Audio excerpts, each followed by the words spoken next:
Hey friends, welcome back to Simply Home and Harvest. I'm Jen, and as you can see, it's that time. It's time to get our seeds started for this year's garden, and it's an exciting time. It can be a little bit overwhelming when you start pulling all your seeds out and checking dates. And I had these all kind of like laid out on the counter here, and then I put my arm down and just like, without thinking, just spread them all in a mess. So I guess it will still be okay. Let me see if I can get things straightened back up here for a second. There we go. Now we're back. Okay, so I've been working on this afternoon and trying to figure out what I want to go ahead and start, what I need to save for later. And actually what I decided to save later, I've already put back into my box here. The things I'm going to save for later are like pumpkin seeds, and I may go ahead, I think I'm going to go ahead and start these butternut squash seeds because if I remember, they take a little bit longer. Sunflower seeds, our corn we will direct sow into the ground, like wildflowers and stuff or other kinds of flowers. I'll wait on those. Radishes, I'll direct sow those. Trying to think, was there anything else? But right now, as of right now, in this moment, I have not purchased any additional seeds. These are all seeds from last year. There are seeds that I saved last year from what we harvested. So I'm thinking I'm actually in a really good place as far as that's concerned. Now, if I plant some of these older seeds and they don't come up, then I guess we will have to make a plan B. And that plan B will probably be to go to the garden center and buy already started plants. So I'm going to I've got some seed trays, the ones that I use for the geraniums, they're empty now. And so I decided that we're just going to start our seeds that way, as opposed to, I normally start all my tomatoes and stuff in like the red solo cups, but I think I'm gonna do it this way, starting out, and then I will just pot them up as they grow. So that's a little bit different for me, but I'm feeling that this year. So I'm just gonna kind of go with what I'm feeling and the seeds that I have left over, and we'll just go from there. And if there's something else that later on I decide I want to grow, I'll go to the garden center and pick it up there. So that's my plan. I'm gonna bring you along. We're gonna go ahead and get our seed starting mix mixed up, fill our trays out there, and then we'll start planting, and at the very end, we'll see what we come up with. Okay, so I did decide to do something before we get started outside. I have these little sticks that a friend found for me and gave to me, like plant identifiers. So I'm gonna go ahead and write out each one of these and take these outside, so that will save me some time, and I can just stick them into wherever I sowed the seeds, so that I won't get confused. Because if you don't mark where you're sowing seeds, when you're sowing them all together like that, you really will be confused. You won't know what you have until it comes up. So I'm gonna take some time to do that real quick.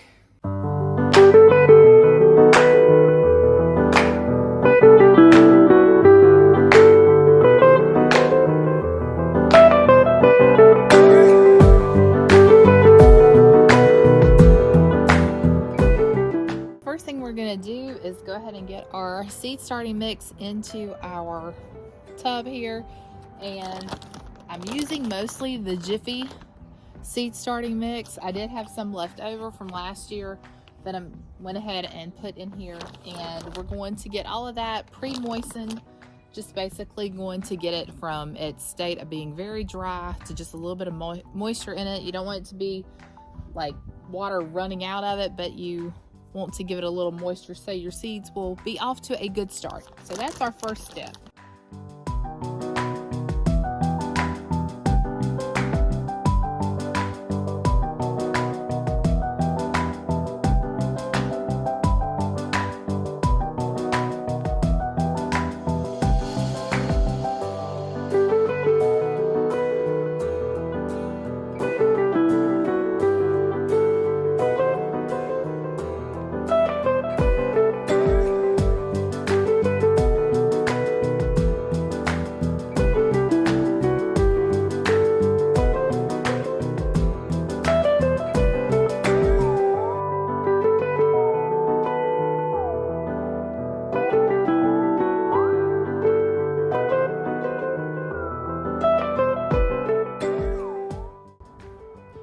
All right, so we've got our seed starting trays here. I'm gonna go ahead and get these filled up. And then also I kept this container that I had crescent rolls from Sam's in.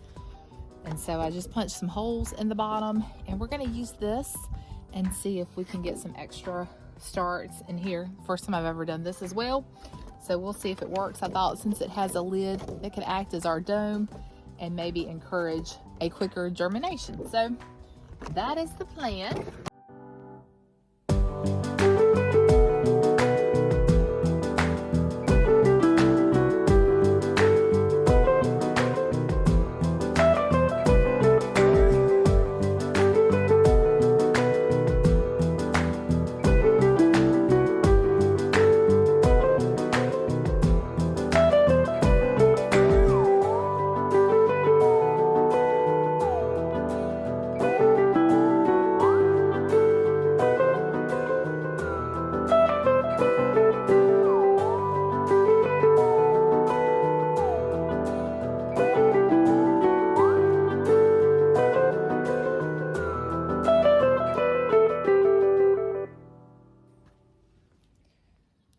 So I'm just gonna make a little hole with one of my sticks here in each little cell, just a place to get our seeds in. Not a big hole.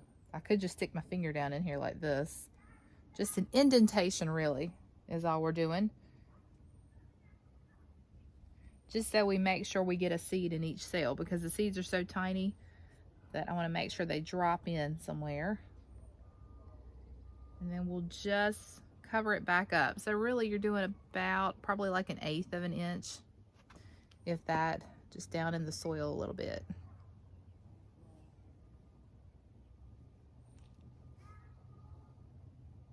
Start with our aromas. And what I think I'll do is I'll just do like a section of each one probably. It's all my aromas, because we like to have lots of aroma tomatoes. And I'm just gonna do 2 seeds in each one. And of course the wind's starting to pick up. Sometimes sowing seeds on a windy day is a challenge. And I came out here because it was so calm. So hopefully it will die down. All right, I'm gonna do 2 rows of aromas.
accomplished. We have 6 petunias, 6 Sweet William, 4 Blue Lake bush beans here.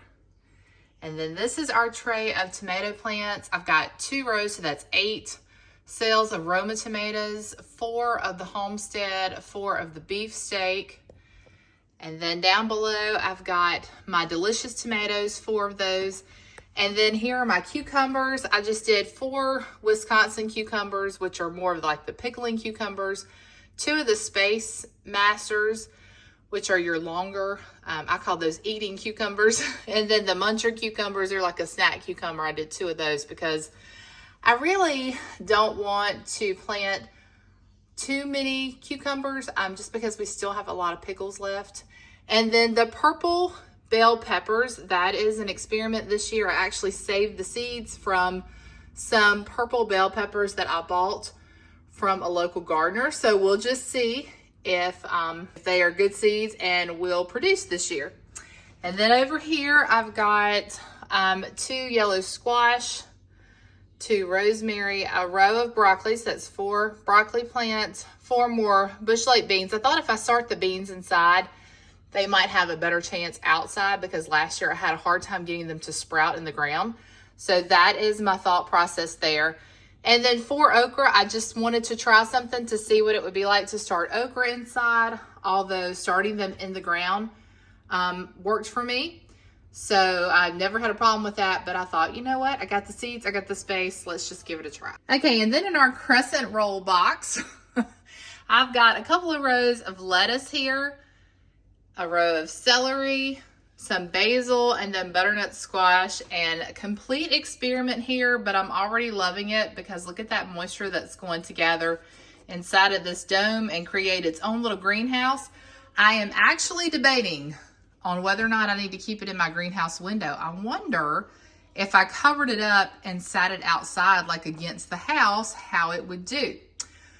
Because the lettuce is a cold crop, the celery could stand cold, probably the basil. Not sure about the butternut squash. That would probably be the iffy one, and if I had given some forethought to this, I probably would have put that somewhere else. But I don't know. I'm gonna think on this and decide what to do, and that'll, you know, save up my space in here. But this is what we've got. Off to a great start, hoping for a very prosperous garden season. All right, so as you can see, you do not have to have a lot of space to get started. So grab yourself a pack of seeds. Now, I like to order my seeds from MI Gardener. That's a site you can go online and get your seeds from. Johnny Seeds is also a good place to order seeds. I got my geranium seeds off of an Etsy site. You can go to your local garden center and order seeds there. I've ordered seeds off Amazon. So just do your research and get a good quality. I like to find heirloom seeds. Those are my favorite to find because those you can save the seeds from each year. And then that way you just keep an ongoing stock of seeds, and hopefully you'll never have to buy seeds again. That would be an awesome thing. I haven't gotten to that point yet, but I get closer each year. So that's something fun also you can do. But if you're just like, I don't know where to start, grab a pack of seeds. I would recommend starting with like tomatoes, if tomatoes is something that you eat a lot of, or cucumbers. Those are easy to grow, and you can actually grow those in a container on your patio, on your porch. So just start small. Grab a pack of seeds and put them in your windowsill and just get started that way. All right, well, it's a beautiful day outside today. It is pushing 80 degrees outside, beautiful, sunny, warm afternoon. So I'm gonna get out and maybe take a walk this afternoon, and I'm going to say goodbye to you now. So let me know in the comments below if you are starting a garden for the first time. If you are a seasoned gardener, I would love to know what you're planning to grow in your garden this year.